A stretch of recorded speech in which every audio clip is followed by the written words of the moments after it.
യുദ്ധമൊക്കെ കണ്ടാൽ യുദ്ധം ചെയ്യാന്നൊക്കെ ആളുകൾക്ക് മനസ്സിലാവും. അതുപോലെ എന്തെങ്കിലും മനസ്സിലാക്കിയത് പറയാം. അതാണ് കൃഷ്ണായ വാസുദേവായ ദേവകീ നന്ദനായ ച നന്ദഗോപകുമാരായ ഗോവിന്ദായ നമോ നമഃ.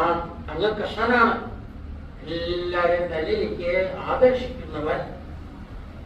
വാസുദേവായ ദേവകീ നന്ദനായ ച വസുദേവരെയും ദേവകിയുടെയും പുത്രനായിട്ട് അവിടുത്തെ അവതാരം. എല്ലാവർക്കും അതേ അറിയുന്നു, അവിടുത്തെ യഥാർത്ഥ രൂപം അറിയുന്നു. പിന്നെ ഒരു 11 വർഷക്കാലം നന്ദഗോപനെ യശോദയും പുത്രനായിട്ട് അവിടുന്ന് അഭിനയിച്ചു. അതുകൊണ്ട് നന്ദഗോപകുമാരായ ഗോവിന്ദായ നമോ നമഃ.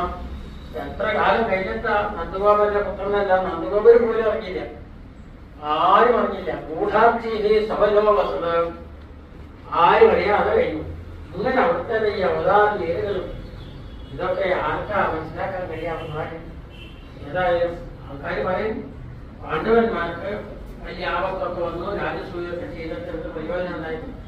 പക്ഷേ ഞങ്ങൾക്ക് ആപത്തല്ല. ഞങ്ങൾ ആ രാജ്യമൊക്കെ കിട്ടി അങ്ങനെ രാജസുഖങ്ങളൊക്കെ അനുഭവിച്ചുകൊണ്ടിരുന്നാൽ കൃഷ്ണനെ തീരെ മറന്ന് എല്ലാം ഞങ്ങൾക്ക് പരലോകം പോയി ഞങ്ങൾക്ക്